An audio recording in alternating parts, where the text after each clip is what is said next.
When a Gen Zer wants to watch something, what do? Likely they're scrolling through endless thumbnails on Netflix or YouTube, searching for just the right vibe. But what about a millennial? Perhaps they still fondly recall flipping channels with a remote waiting for their favorite show's 8 p.m. slot. Two generations, two wildly different approaches to entertainment. This isn't just about platforms, it's about a fundamental shift in entertainment philosophy. Did you know that streaming now commands nearly 40% of total TV usage, while less than a third of young adults even subscribe to traditional cable anymore? Welcome to Streaming versus Cable TV Entertainment Habits Across Generations.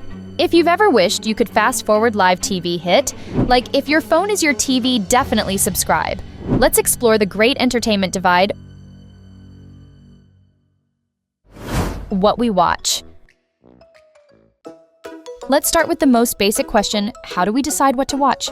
For previous generations, the answer was simple. But for millennials and Gen Z, the process reveals an architectural shift from a limited scheduled content universe to a near-infinite on-demand one. This change doesn't just shape what they watch, but how they think about choice itself. Millennials grew up in a world of curated entertainment. Their memories are tied to tangible experiences, flipping through the pages of a TV guide to circle a showtime or wandering the aisles of a blockbuster on a Friday night, feeling the plastic weight of a VHS tape in their hands. Discovery was often serendipitous, stumbling upon a late-night movie rerun or getting a recommendation from a friend. Choice was constrained by what was available on a few dozen cable channels or what was left on the rental shelf. There was a simplicity in that scarcity. It created a shared culture where everyone was more likely to have seen the same thing simply because there weren't many other options. A Gen Z, in contrast, was born into abundance. To them, the concept of a fixed broadcast schedule is as foreign as a rotary phone. They've never had to wait, they just search. Their discovery is algorithmically driven. The For You page on TikTok or YouTube's recommendations aren't just features, they are the primary gatekeepers to their culture. They find new shows not from a guide, but from viral clips on social media. In fact, over 60% of younger viewers say they often check out shows or movies they first discovered through clips on platforms like TikTok and Instagram. This divide is driven by a psychological phenomenon media psychologists call the paradox of choice. In theory, more choice means more freedom. But in practice, infinite options often lead to anxiety and decision paralysis. Recent data shows a staggering 71% of Gen Z viewers feel exhausted from trying to choose what to watch.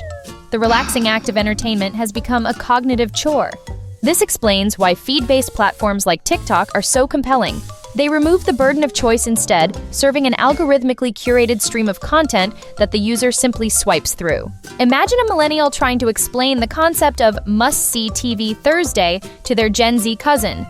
The millennial describes the excitement of the whole family gathering to watch the latest episode of Friends. The Gen Z cousin, looking baffled, asks, "But why didn't you just binge it all at once? And what if you missed it?" The millennial laughs. "You'd have to wait for summer reruns or hope a friend recorded it on a VHS tape." The Gen Z cousin just blinks, completely unable to compute a world without a play next episode button. What does this mean for the future? It signals the decline of the shared cultural experience, or monoculture. When everyone is watching different algorithmically suggested things, the cultural water cooler, where everyone discussed the same show the next day, is drying up. We are entering an era of microcultures where individual choice reigns supreme and the gatekeeper is no longer a network executive, but an invisible algorithm. How we watch. Beyond what to watch, the fundamental difference lies in how they watch it. The battle between appointment viewing and binge watching isn't just about preference. It's a psychological shift in our relationship with time, patience, and gratification. It's reshaping storytelling and how we connect with each other through media. Millennials experience the peak of appointment viewing. They know the thrill of waiting an entire week for a new episode, the agony of a cliffhanger, and the necessity of watching live to avoid spoilers the next day. This experience was fueled by a fear of missing out, FOMO, a fear of being excluded from the shared cultural conversation. Appointment viewing created a communal rhythm, a social ritual. It taught patience and made watching TV feel like an anticipated event, a reward after a long week. For Gen Z, binge watching is the default. Consuming 2 to 6 episodes or more in a single sitting is the norm. This behavior is fueled by the dopamine loops in our brains. Each compelling episode releases dopamine, a pleasure chemical compelling us to hit next episode to sustain that high. They are masters of instant gratification, but they are also masters of micro-content, the seconds-long TikToks or YouTube shorts that fill the empty moments of their day. Patience for slow-burn content is low. This shift is driven by the release models of streaming services where entire seasons drop at once, designed specifically for binging. Writers now craft complex, serialized narratives with cliffhangers at the end of every episode to keep viewers hooked. The data shows a stark difference. Gen Z spends nearly 3 times as much time streaming, 1 hour 51 minutes daily, as they do on live TV, just 38 minutes. However, research suggests that while binge watching leads to strong, immediate plot memory, those memories decay more rapidly than those formed from weekly viewing. A millennial nostalgically describes the thrill of waiting for 8 p.m. on a Wednesday for a new episode of Lost, then spending their lunch hour the next day dissecting theories with coworkers. A Gen Z friend listens and jokes, "You mean people actually waited weeks for a show? Why didn't they just finish it? That sounds so inefficient." To the millennial, the wait was part of the experience. To the Gen Zer, it was a bug in the system. The rise of the binge has changed the very structure of story.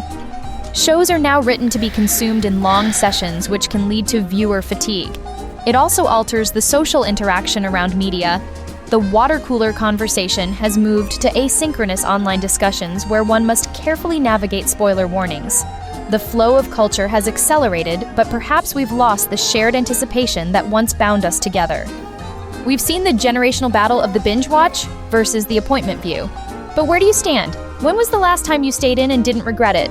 Drop a for Team Cable or a for Team Streaming in the comments and tell us which side you're on. Content preferences and the creator economy shift. The divide doesn't stop at how we watch, but what we watch. There's a growing divergence in aesthetic preference. Millennials, shaped by peak TV, still value polished productions. Gen Z, meanwhile, gravitates toward the authenticity and rawness of the creator economy, where perfection is less important than connection. Millennials came of age during the era of blockbuster movies and ambitious big-budget television. Their standards were shaped by high production value epics like Game of Thrones or the Marvel Cinematic Universe. Consequently, they still tend to favor traditionally produced long-form scripted series films and documentaries. They appreciate slick cinematography and complex storytelling. For them, quality is often synonymous with polish. They seek out content that educates, provides value, and demonstrates expertise, whether it's a long-form article or a YouTube tutorial. In stark contrast, Gen Z's media diet is overwhelmingly dominated by user-generated content, UGC. They gravitate toward the authentic, relatable, and often unpolished content from vloggers, TikTok creators, and Twitch streamers. The creator economy and industry forecast to be worth nearly $500 billion by 2027 isn't just a source of entertainment for them, it's their primary cultural landscape. For this generation, authenticity consistently trumps production polish. A shaky handheld video from a trusted creator is perceived as more credible than a multi-million-dollar commercial. The driver here is a shift in trust. Having grown up in a digital world saturated with advertising, Gen Z has developed a sophisticated filter for detecting when they're being sold to. They trust creators more than traditional celebrities because the relationship feels more peer-to-peer. The data backs this up. 60% of consumers now view UGC as the most authentic form of marketing, and 70% of Gen Z find UGC helpful in their purchasing journey. Brands are taking note, shifting budgets toward creator partnerships that provide a more trusted channel to this demographic. Picture a millennial reminiscing about blockbuster nights, the tactile experience of picking out a DVD, reading the synopsis on the back, and the satisfying whir of the disc in the player. A Gen Zer sits beside them, looking utterly confused by the concept of renting a physical movie or even rewinding a tape. For them, entertainment has always been intangible, a tap away. The millennials' nostalgia is the Gen Zer's incomprehensible novelty. This signals the decentralization of media production. The pathways to fame have changed, challenging traditional media industries to adapt or risk obsolescence. Production value is being redefined. It's no longer just about budget and special effects. It's increasingly about relationship value, the authentic connection a creator builds with their audience. Beyond consumption, participation and community.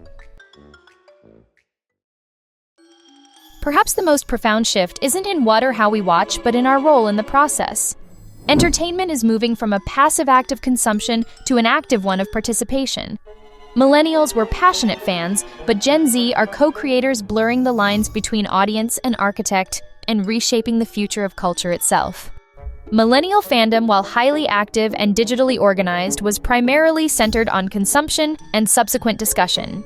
They engaged deeply with their favorite media, participating in online forums, writing detailed fan fiction, and driving the water cooler conversations that gave appointment television its social currency. Their role, for the most part, was that of an appreciative, analytical, and passionate audience. For Gen Z, fandom is a verb. It's an inherently participatory act that goes far beyond simple consumption. They are digital natives who blur the lines between consuming and creating. They are active in remix culture, creating fan edits, memes, and TikTok duets or stitches. They participate in virtual events like attending concerts in gaming metaverses like Fortnite or Roblox, where their avatars can interact with others. They don't just watch the culture, they believe they are the culture.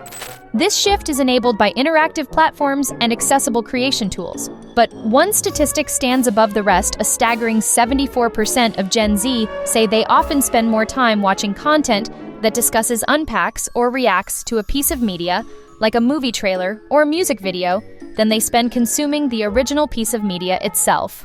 The perfect example, the 2024 Met Gala livestream garnered 14 million views, but related creator-generated content afterward amassed over 550 million views.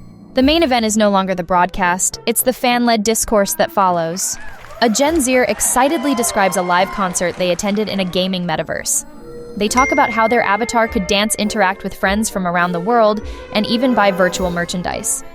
This is contrasted with a millennial's memory of simply watching a concert on MTV, a one-way passive experience. For the millennial, the concert was a spectacle to be viewed. For the Gen Zer, it was a space to be inhabited. This signals the end of monoculture as we knew it, and the rise of what some call temporary monocultures, intense, globally resonant, but ultimately short-lived phenomena like the global obsession around Squid Game. The shared cultural experience is now found in these viral moments and in the interactive live spaces of platforms like Twitch. The lines of authorship are blurring and fan cultures are becoming richer, more immersive, and more powerful than ever before. Conclusion. So where does that leave us in this great entertainment divide?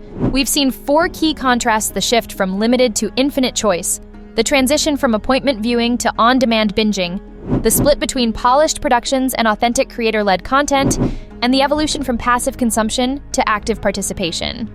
So while habits diverge, the fundamental human need for storytelling and connection remains constant. Whether it's a quick TikTok scroll or a long-form binge, the desire to connect with narratives to escape to learn remains timeless. The formats change, but the stories we crave, those are timeless. Both generations are adapting to a rapidly evolving media landscape, learning to navigate new technologies and redefine entertainment on their own terms. If you've ever fondly reminisced about blowing into a VHS tape to make it work hit, and if your entertainment is just a tap away on your phone, subscribe to GENSHIFT now. Share this with that friend who's still arguing about streaming versus cable, because no matter how we watch, the show must go on.